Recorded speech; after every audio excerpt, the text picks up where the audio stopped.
মনে করেন আপনি একটি এমন জঙ্গলে ঢুকে পড়েছেন যেখানে মাটির উপরে, পানির নিচে, এমনকি গাছের উপরে শুধু সাপ আর সাপ। এই জঙ্গলের মধ্যে শুধু ছোট সাপই নয়, বিশাল বিশাল অ্যানাকোন্ডাও রয়েছে।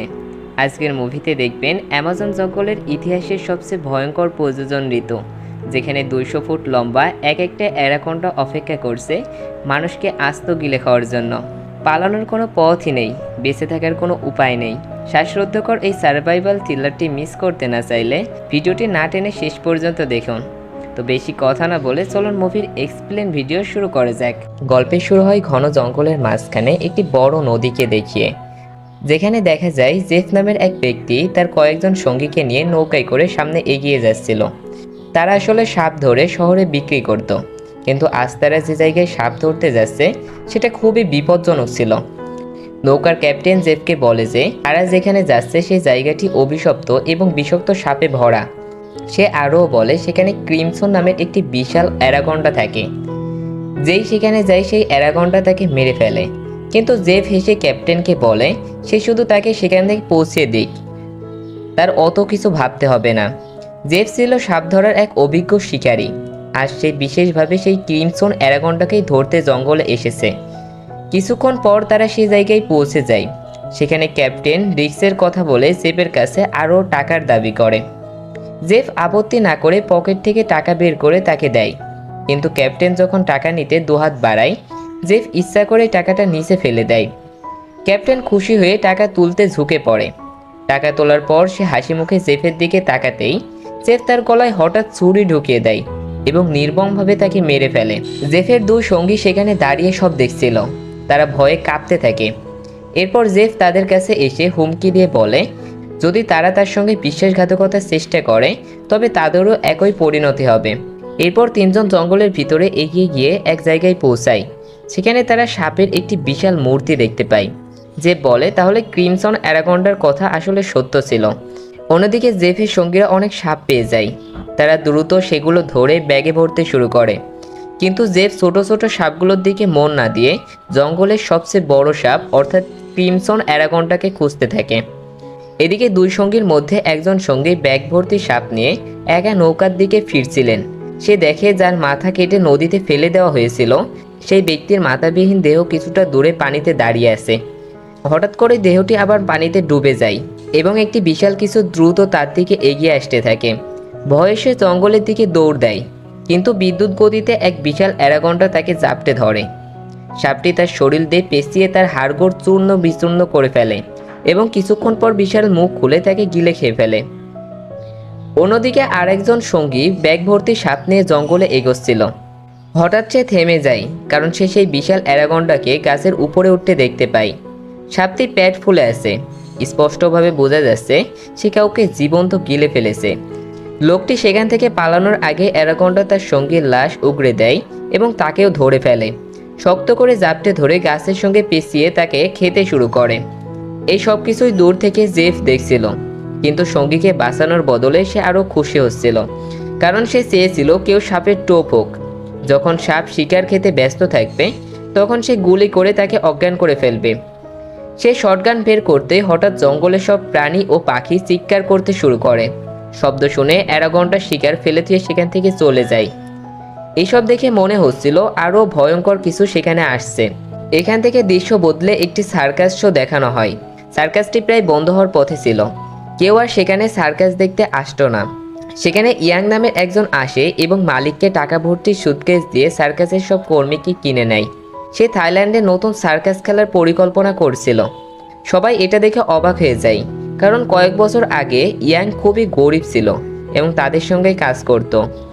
হঠাৎ সে এত ধনী হলো কিভাবে এটা তারা বুঝতেই পারে না। পরদিন ইয়াং সবাইকে নৌকায় করে থাইল্যান্ডে নিয়ে যাওয়ার পরিকল্পনা করে।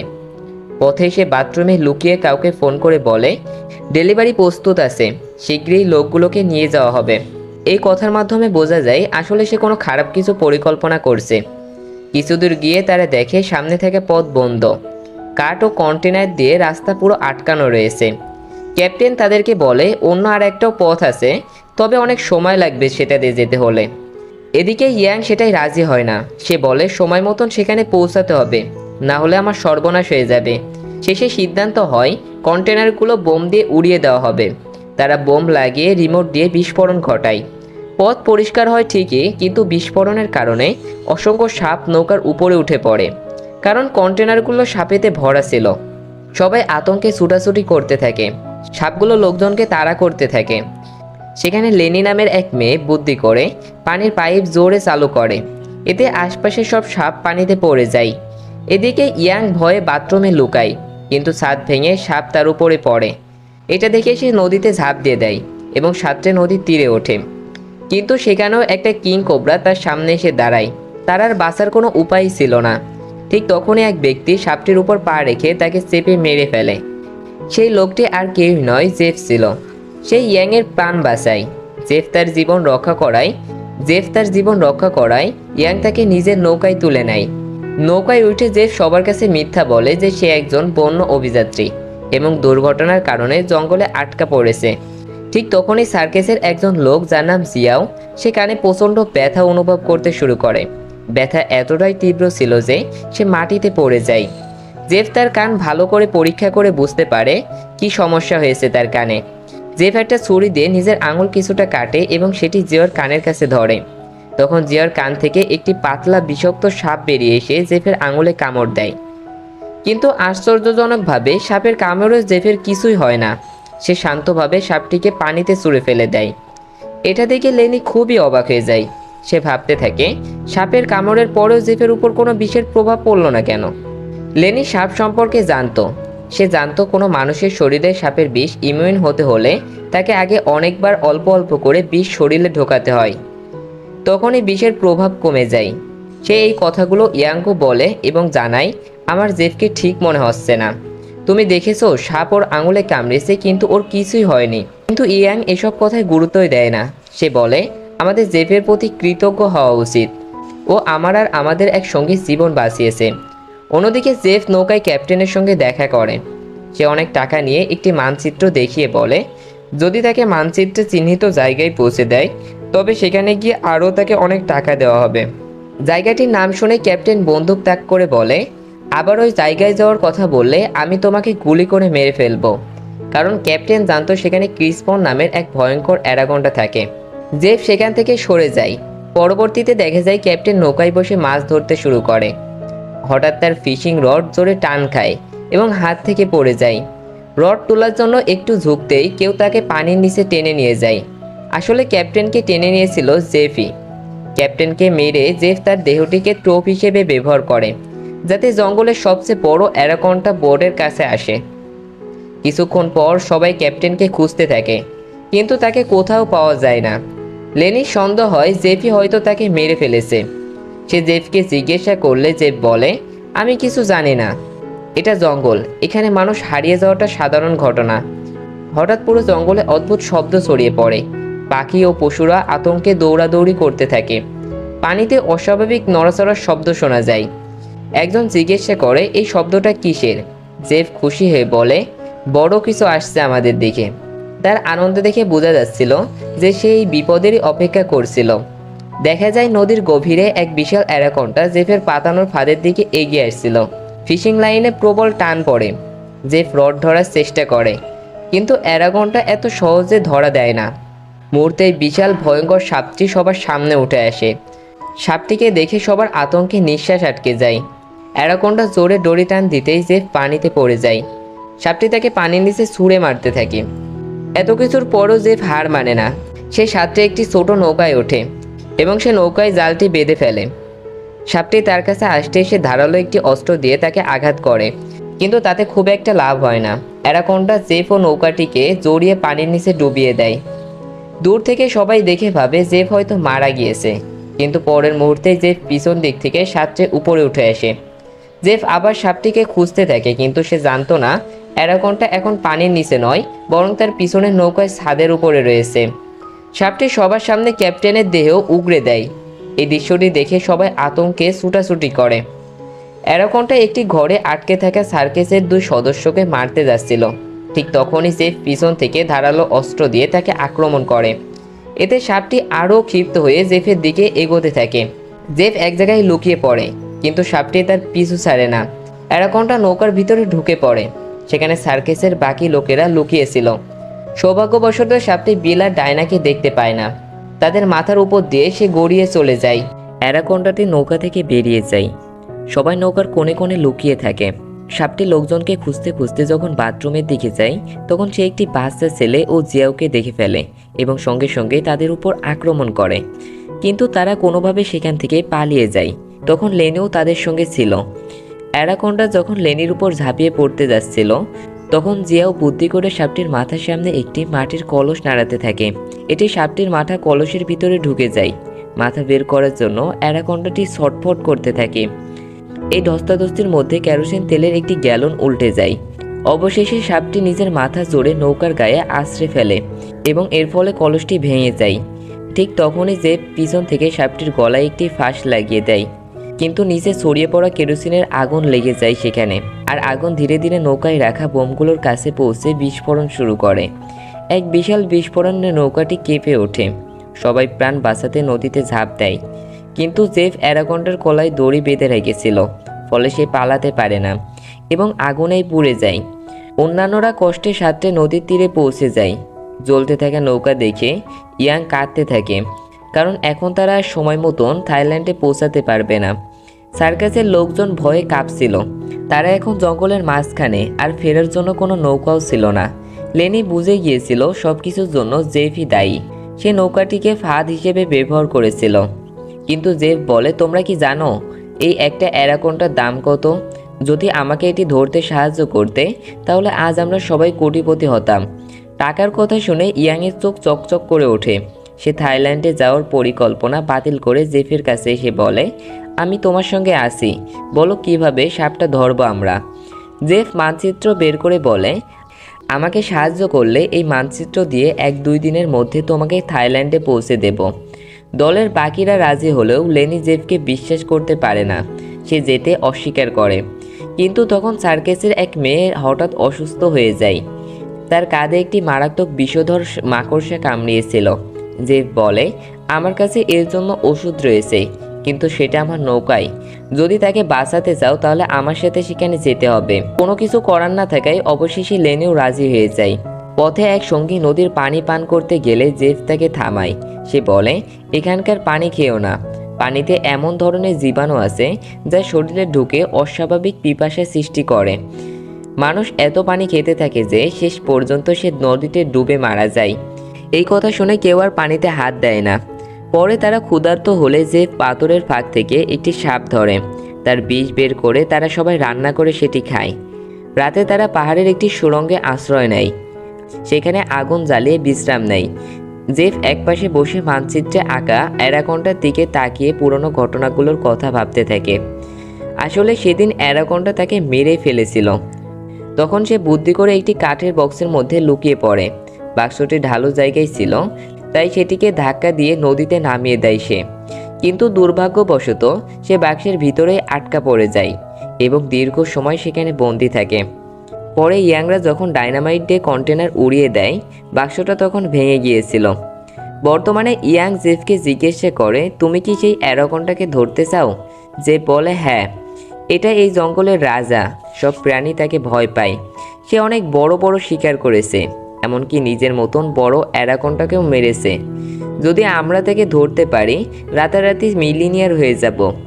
টাকার লোভে ইয়াং রাজি হয়ে যায়। এদিকে রাতে সবাই ঘুমিয়ে পড়েছিল। হঠাৎ এক অদ্ভুত শব্দে একজনের ঘুম ভেঙে যায়। সে দেখে তার ভাই সেখানে নেই। খুঁজতে খুঁজতে নদীর ধারে গিয়ে সে দেখে তার ভাই পানিতে ডুবে মরার চেষ্টা করছে। সে তাকে থামাতে গেলে দেখে তার ভাইয়ের নাক দিয়ে অদ্ভুত কিছু বের হচ্ছে। তখন সে বুঝতে পারে সে হয়তো নদীর পানি পান করেছিল। জেফ যেমন বলেছিল, পানিতে থাকা জীবাণু শরীরে ঢুকে অদম্য পিপাসা তৈরি করে এবং মানুষকে পানিতে ডুবে মরতে বাধ্য করে, ঠিক তেমনটাই হচ্ছে। ভাইকে মৃত অবস্থায় দেখে সে খুবই ভেঙে পড়ে। পরদিন সকালে আবার সবাই যাত্রা শুরু করে। এভাবে ঘন্টার পর ঘন্টা পথ চলার পর তারা একটি নদীর কাছে পৌঁছায়। এখন তাদের গন্তব্যে যেতে হলে নদীর ভিতর দিয়েই হেঁটে যেতে হবে। সবাই প্রথমে একটু ভয় পায়, কিন্তু অন্য কোনো উপায় না থাকায় বাধ্য হয়ে সবাই নদীতে নামে।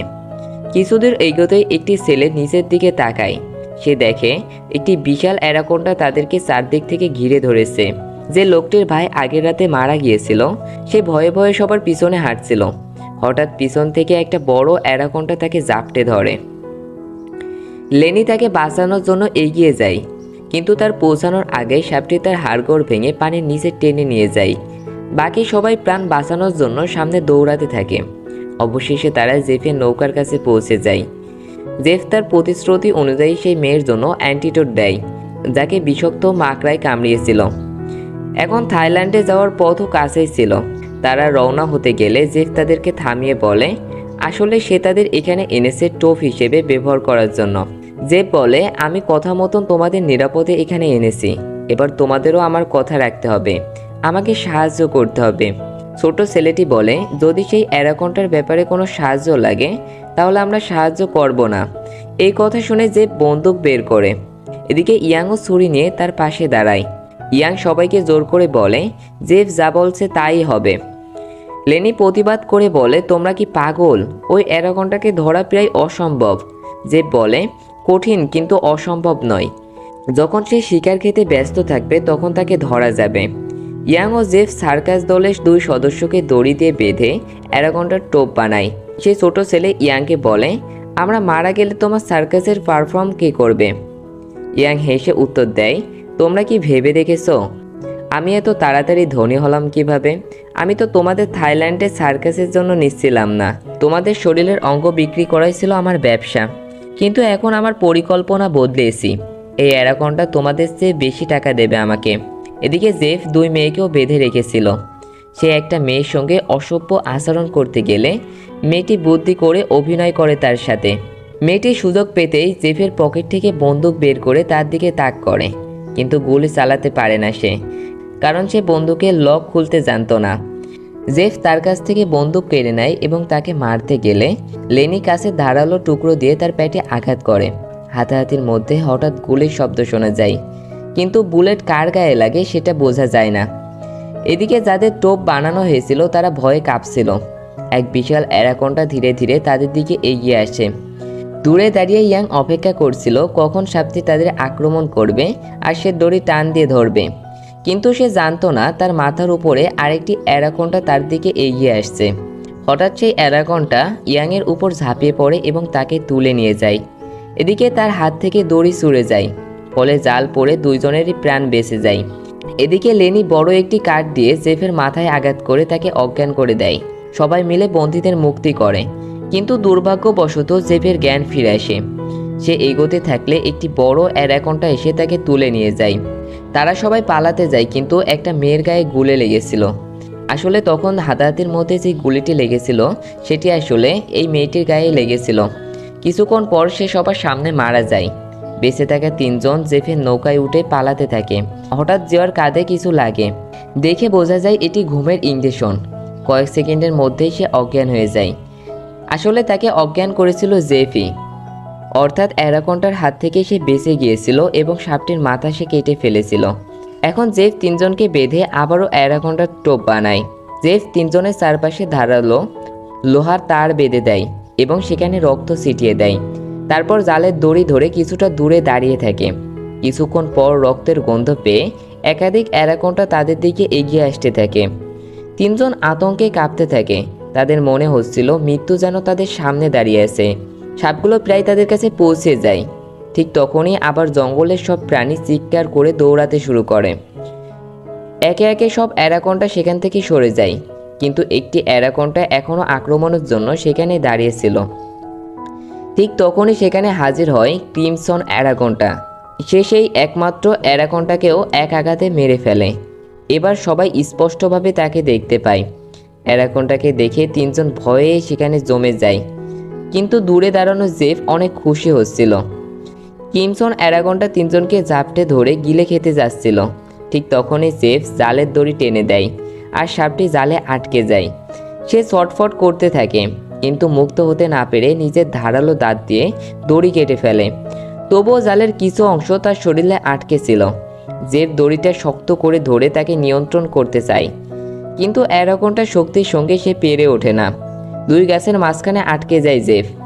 সুযোগ বুঝে ক্রিমসন অ্যানাকোন্ডা তার উপর ঝাঁপিয়ে পড়ে এবং শক্ত করে পেঁচিয়ে ধরে। দূর থেকে তিনজনই এইসব দেখছিল। তারা জানতো জেফের পর এবার তাদের পালা। তারা মুক্ত হওয়ার জন্য মরিয়া হয়ে ওঠে। ছোট ছেলেটি তার দাঁত দিয়ে জালের কিছু দড়ি কাটতে থাকে। বহু চেষ্টার পর কিছুটা দড়ি সে কেটে ফেলে। তার দাঁত থেকে রক্ত বেরোতে থাকে, কিন্তু সে থামে না। এদিকে ক্রিমসন অ্যারাগনটা জেফের হাড়গোড় ভেঙে তাকে জীবন্ত গিলে ফেলে। এদিকে ছেলেটি অবশেষে দড়ি ছিঁড়ে ফেলেছিল এবং বাকি দুজনকে মুক্ত করে দেয় সে। তারা নদীর দিকে দৌড়ায়, কিন্তু জেফের গিলে খাওয়ার পর এখন অ্যারাগনটা তাদের পিছু নেয়। দুজন একটি গাছের আড়ালে লুকিয়ে থাকে, আর ছেলেটি একটি কাঠের বক্সের মধ্যে ঢুকে পড়ে। কিন্তু সাপটি তাকে দেখে ফেলে এবং ধীরে ধীরে তার দিকে এগিয়ে আসতে যায়। বাক্সের অন্য দরজা বন্ধ ছিল। ছেলেটি চিৎকার করে সাহায্য চায়। ঠিক আক্রমণের আগ মুহূর্তে জিয়াও বাইরে থেকে দরজাটি ভেঙে ফেলে তাকে উদ্ধার করে। তিনজন আবারও দৌড়াতে শুরু করে, কিন্তু পুরো জঙ্গলই ছিল সেই সাপের এলাকা। তারা বুঝতে পারে এখান থেকে পালানো প্রায় অসম্ভব। শেষ পর্যন্ত তারা এক গাছের পিছনে দাঁড়িয়ে মৃত্যুর জন্য অপেক্ষা করতে থাকে। অ্যারাগনটা তার বিশাল মুখ খুলে তাদের দিকে ঝাঁপিয়ে পড়তেই হঠাৎ একটি শক্ত ধারালো লোহার তারে তার মাথার মাঝখান থেকে কেটে যায়। ক্রিসমন অ্যারাগনটা সেখানেই শেষ হয়ে যায়। এদিকে তারা বিশ্বাস করতে পারছিল না যে তারা বেঁচে আছে। কিছুক্ষণ তারা সাপের মৃতদেহের দিকে তাকিয়ে থাকে এবং অবশেষে জঙ্গল ছেড়ে চলে যায়। মুভিটি কেমন লাগলো অবশ্যই কমেন্টে জানাবেন। আর ভিডিওটি যদি ভালো লেগে থাকে তাহলে অবশ্যই একটা লাইক দিন। আর এমন নতুন নতুন ভিডিও দেখতে চাইলে চ্যানেলটি সাবস্ক্রাইব করে রাখেন। দেখা হচ্ছে পরবর্তী কোনো ভিডিওতে। তো ততদিন সুস্থ থাকুন, ভালো থাকুন। আল্লাহ হাফিজ।